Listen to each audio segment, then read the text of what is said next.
देखिए आज का हमारा जो टॉपिक है ये क्लास 11 के ट्रिग्नोमेट्रिकल टॉपिक्स।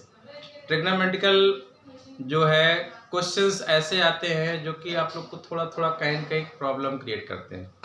इसका रीजंस ये है कि आप लोगों ने अगर 10th क्लास में अच्छी से ट्रिग्नोमेट्री की नहीं सीखी है, अच्छे से उसके सारे फार्मूलों का वो नहीं सीखा है, तो शायद इसमें प्रॉब्लम होती है। नहीं तो ये बहुत सारे सबसे इजी टॉपिक आपका ट्रिग्नोमेट्री होता है। ठीक है, ट्रिग्नोमेट्री का जो टॉपिक्स होता है बहुत ही आसान होता है और इसके क्वेश्चंस फार्मूले बेस्ड होते हैं और बहुत ही इजी से सॉल्व होते हैं। तो चलिए हम क्वेश्चन को उठाते हैं और सॉल्व करते हैं। Trigonometry NCERT book exercise 3.3। अगर नए बुक की बात करें जो करंट पे है तो एक्सरसाइज 3.2। ठीक है, ये क्वेश्चंस हम ले रहे हैं। क्वेश्चंस है sine square pi by 6 plus cos square pi by 3 minus ten square pi by 4 equal to -1/2। ये क्वेश्चंस आपको गिवन है, दिख रहा? ये क्वेश्चंस आपको क्लियर दिख रहा है ना? Sine square pi by 6 plus cos square pi by 3 minus ten square pi by 4 equal to -1/2। ठीक है, अब इसको क्या करना है? प्रूव करना है। प्रूव करने के लिए हम क्या करते हैं? LHS ले चलते हैं, RHS ला के दिखाते हैं। LHS लिखेंगे LHS हमारा होगा sign square pi by 6 plus cos square pi by 3 minus ten square pi by 4।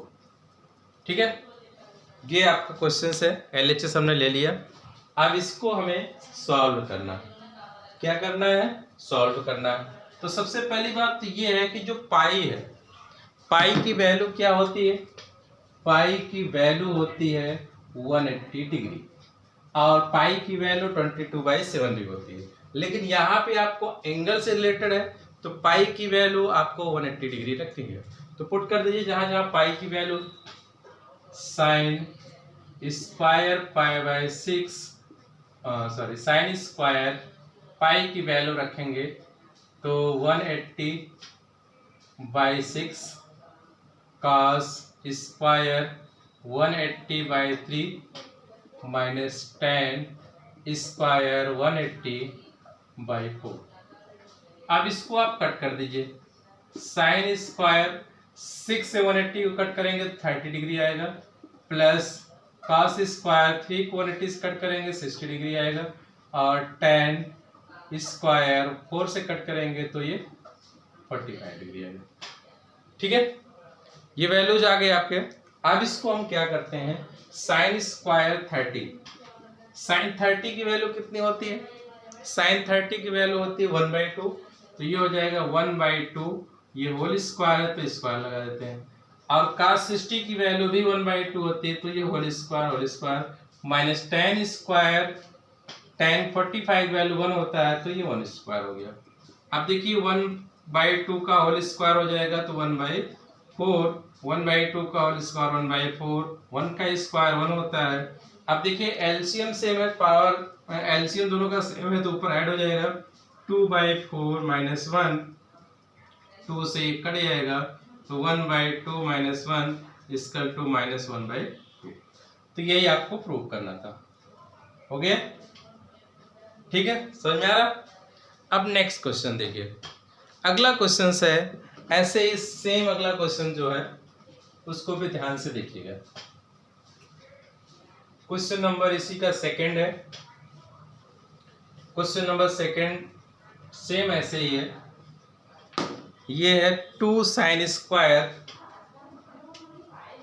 Question number second 2 sine square pi by 6 plus cosec square 7 pi by 6 cos square π/3 equal to 3/2।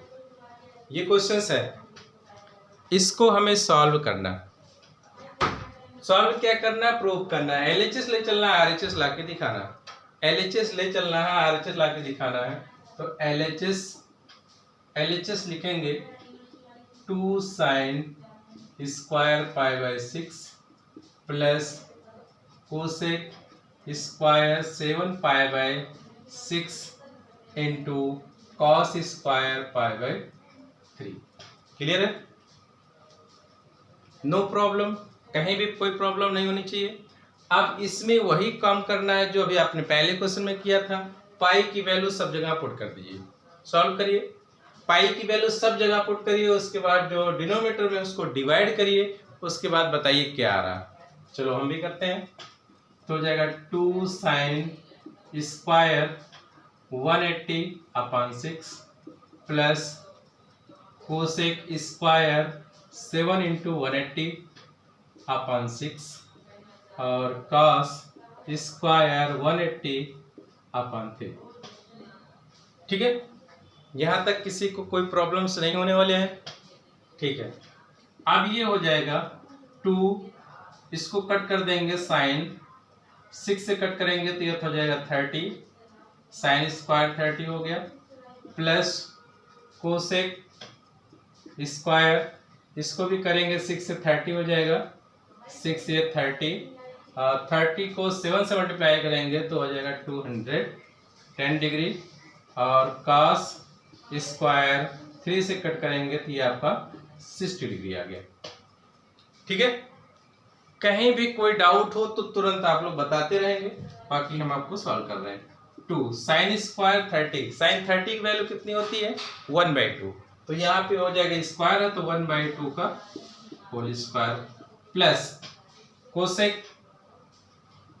अब देखिए यहाँ पे एक problem है, 210, cosec 210 की कोई value नहीं होती है, कोसेक 210 की कोई वैल्यू नहीं होती है। तो इसको हम क्या करते हैं, इसको हम लिख सकते हैं 180 प्लस 30। ठीक है, ये होल स्क्वायर आप ऐसे लगा दीजिए सिस्टम से, ये हो गया।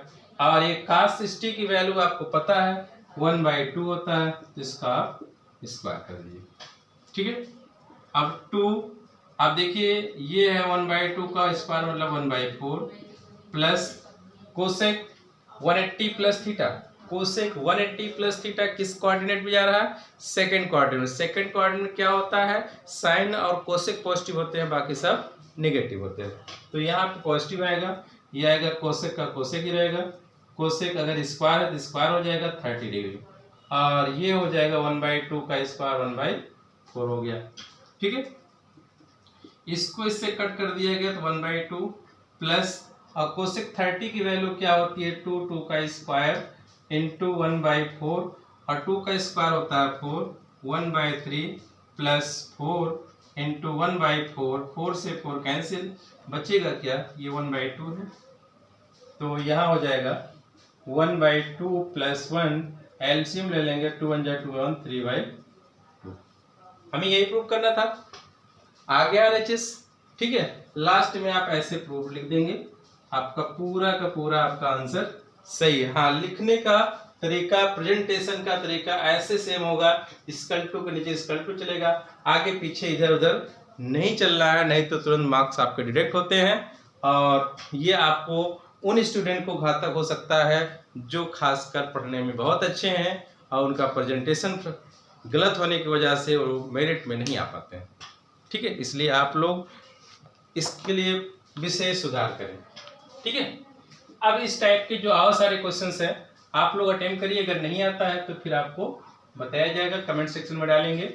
अब हम क्वेश्चन नंबर 2 लेते हैं, क्वेश्चन नंबर 2 नहीं, क्वेश्चन नंबर 5, 1 2 3 4 एक सेम टाइप से है, इसलिए हमने 2 बताया, उसके बाद 2 क्वेश्चन आप अटेम्प्ट करेंगे, नहीं आएगा तो फिर बताया जाएगा। क्वेश्चन नंबर 5, क्वेश्चन नंबर 5 है साइन 75 डिग्री, इसमें 2 पार्ट है, एक फर्स्ट है और एक सेकंड है। ये है tan 15 डिग्री।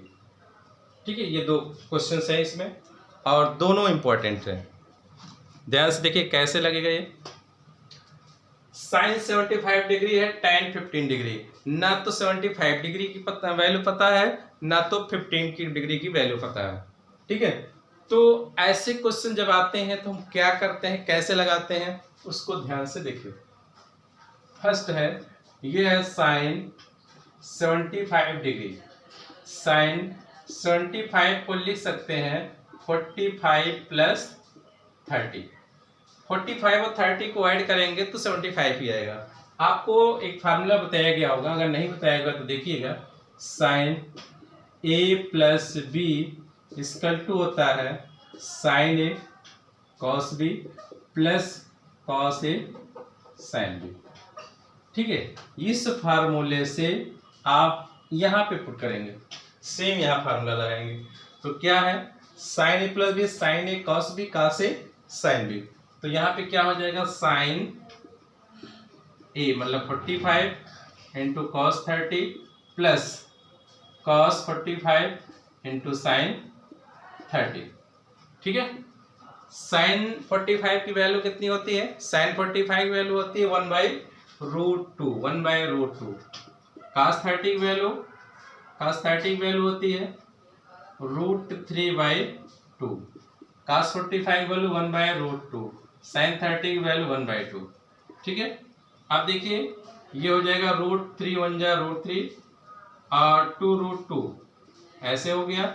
यहाँ पे भी 1 1 जा 1 2√2।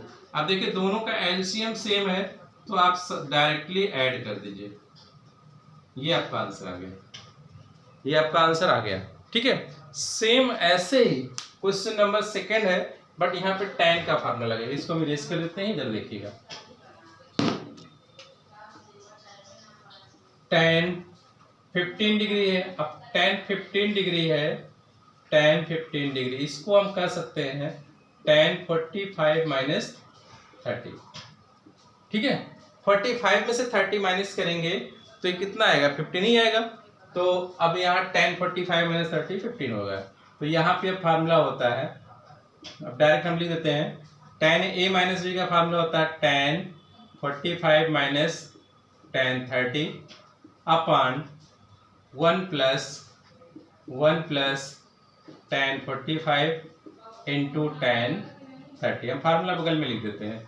देखिए यहाँ फार्मूला यही होता है, tan a plus B equal to tan a प्लस tan b upon 1 minus tan a into tan b। ये फार्मूला होता है। अगर यहाँ प्लस है तो ऊपर प्लस नीचे माइनस होगा, अगर यहाँ माइनस है तो ऊपर माइनस नीचे प्लस होता है। अगर यहाँ माइनस होगा तो यहाँ माइनस होगा, यहाँ प्लस हो जाएगा। कोई माइनस वाला केस यहाँ बना है। ठीक है, वैल्यू पुट करिए। tan 45 वैल्यू 1 होती है, tan 30 की वैल्यू 1/√3 होती है और 1 प्लस tan 45 वैल्यू 1, tan 30 की वैल्यू 1/√3। एलसीएम लीजिए, इसके अपान 1 है, √3 1 जा √3 और 1 1 जा 1 माइनस 1 अपान √3 1 जा √3 नीचे हो गया, इक्वल टू पूरे का यहाँ लगेगा। अब देखिए 1 का सिंपल 1 ही होगा, √3 1 जा √3 प्लस इसके अपान 1 है तो 1 1 जा 1 अपान √3 से √3 कैंसिल, तो ये हमारा आ गया √3 माइनस 1 अपान √3 प्लस 1। यहाँ भी आप छोड़ देते हैं, आपका आंसर एग्जैक्ट सही है। हाँ, अगर थोड़ा सा और आपको ऑप्शनल नहीं मैच कर रहा है, ऑप्शनल का क्वेश्चन है तो इसको आप रेशनलाइज कर दीजिए, √3 अपान √3 प्लस 1। इसको रेशनलाइज कर दिया। रेशनलाइज में क्या होता है, इसके कॉन्जुगेट, डिनोमिनेटर के कॉन्जुगेट से ऊपर नीचे मल्टीप्लाई, ये हो जाएगा √3 माइनस 1 अपान √3 माइनस 1। ठीक है, डिनोमिनेटर के कॉन्जुगेट से मल्टीप्लाई कर दिया तो ये ऊपर सेम सेम है, होल स्क्वायर हो जाएगा, √3 माइनस 1 का होल स्क्वायर और नीचे प्लस माइनस का फार्मूला हो जाएगा तो √3 का स्क्वायर माइनस 1 का स्क्वायर। तो ये हो गया अब इसको फार्मूले से ओपन करेंगे, √3 का स्क्वायर करेंगे तो 3 होगा, 1 का 1 हो जाएगा माइनस 2√3 अपान √3 में से √3 का स्क्वायर 3 में से 1 माइनस करेंगे 2 हो जाएगा, 3 और प्लस 1 4, ये हो जाएगा 4 माइनस 2√3 अपान 2 से आप डिवाइड कर देंगे तो 2 माइनस √3 3। ये आपका आंसर हो गया। आप यहीं छोड़ सकते थे ना, तो यहाँ से पे। ठीक है, तो ऐसे ही हमने आपको 5 क्वेश्चन प्रोड्यूस कराया है। इस 5 क्वेश्चन को अच्छे से तैयार कर लीजिए, फिर नेक्स्ट लेक्चर में आपको फिर मिलते हैं, तो वहाँ पे इसके आगे और क्वेश्चंस हम सॉल्व कराएंगे। ठीक है, तो देखिए बहुत इजी होता है ट्रिग्नोमेट्री। ट्रिग्नोमेट्री के लिए आपको कहीं से प्रॉब्लम नहीं होगी। हाँ, कब होगी? जब आप रेगुलर प्रैक्टिस नहीं करेंगे तभी प्रॉब्लम होगी। नहीं तो अगर फार्मूले आप लर्न हो, फार्मूले बेस्ड क्वेश्चंस हैं, आप अप्लाई करिए। कहीं डाउट हो तो आप पूछ सकते हैं, कुछ कमेंट सेक्शन में कमेंट करके आप एक एक पॉइंट को क्लियर कर सकते हैं। ठीक है, तो आज के लिए इतना ही। Thank you very much.